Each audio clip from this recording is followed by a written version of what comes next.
అమృత yoga therapy YouTube ప్రేక్షకులకు నమస్కారాలు.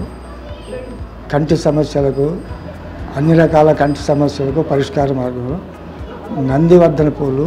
ఈ చెట్టు నందివర్ధన పూలు అంటారు. ఇవి కొన్ని పూలు తీసుకుని కంటి మీద పెడితే 10 నిమిషాలు కంటి మీద పెట్టట్టు ఉంచితే కంటి సమస్యలని తీరుతాయి. నందివర్ధన పూలు, నందివర్ధన పూలు ఇట్లా ఉంటాయి. ఈ పూలు కంటి మీద కళ్ళు మూసుకొని కంటి మీద పెడితే 10 నిమిషాలు ఉంచితే కంటి సమస్యలను తీరుతాయి. ఈ యోగాలో సుఖాసనంలో కానీ పద్మాసనంలో కానీ కూర్చొని నిటారుగా కూర్చొని ఒక 10 ఫీట్ల దూరంలో కొవ్వొత్తిని పెట్టి సమాంతర హైట్లో కొవ్వొత్తిని పెట్టి ఆ కొవ్వొత్తిని కన్ను రెప్ప కొట్టకుండా అదే పనిగా చూడాలి. కన్ను రెప్ప అదే పనిగా ఒక 5 నిమిషాలు చూడాలి. తర్వాత అది ఆపేసాం. తర్వాత రెండోది కళ్ళు రెప్పల పై చూపు పైకి మళ్ళీ కిందకి, పైకి కిందకి, పైకి కిందకి ఇట్లా 10 సార్లు 10 టైమ్స్ చేయాలి.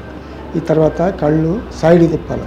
ఈ సైడ్కి ఇటు సైడ్కి, ఇటు సైడ్కి, ఇటు సైడ్కి తిప్పాలి.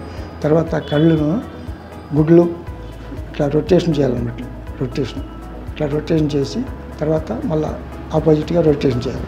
ఈ విధంగా డైలీ 5 మినిట్స్ చేస్తే 5 డేస్ అయితే మొత్తం కంటి సమస్యలని ఇది అవుతాయి. దీనికి ముద్ర ఇది. ఇంకోటి మన చేతి వేళ్ళను ఈ చూపుడు వేలు చిన్న వేలు పక్కన ఈ 2 వేలతో పట్టుకుని ఈ లాస్ట్ చూపుడు ఈ వేలతో పట్టుకుని ఈ 2 వేలు పట్టుకుని 2 వేలు ఇట్లా పెట్టినట్టే ఈ ముద్రలో ఉన్నట్టయితే ఎక్కువసేపు డైలీ 5 మినిట్స్ ఉంటే 45 డేస్ అయితే కంటి సమస్యలని తీరుతాయి. ఈ వీడియో నచ్చినట్లయితే మీరు లైక్ చేయండి, షేర్ చేయండి, సబ్స్క్రైబ్ చేయండి. Thank you sir.